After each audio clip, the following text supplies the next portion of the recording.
اکثر لوگ کھانا ختم کرتے ہی فوراً ایک گلاس پانی پی لیتے ہیں اور سمجھتے ہیں کہ ہاضمے میں مدد ملے گی، مگر حقیقت اس کے بالکل الفالٹ ہے۔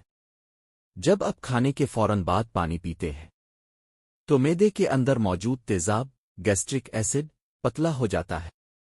یہی تیزاب کھانے کو توڑنے اور ہضم کرنے کا اصل کام کرتا ہے۔ جب وہ کمزور پڑ جائے تو ہاضمہ سست ہو جاتا ہے، کھانا پیٹ میں رک جاتا ہے اور پھر شروع ہوتا ہے بھاری پن، گیس، تیزابیت اور وقت کے ساتھ موٹاپا۔ یہی نہیں، کھانے کے فوراً بعد پانی پینے سے انزائمز بھی صحیح طرح کام نہیں کر پاتے۔ نتیجہ یہ نکلتا ہے کہ جسم غذائیت کو ٹھیک سے جذب نہیں کر پاتا۔ تو پھر کب پینا چاہیے؟ کھانے سے 30 منٹ پہلے ایک گلاس پانی، یہ بھوک کو متوازن رکھتا ہے، اور کھانے کے 45 منٹ بعد پانی پینا ہاضمے کو تیز کرتا ہے۔ یاد رکھیں، پانی زندگی ہے، مگر وقت پر پیا جائے تو شفا بن جاتا ہے۔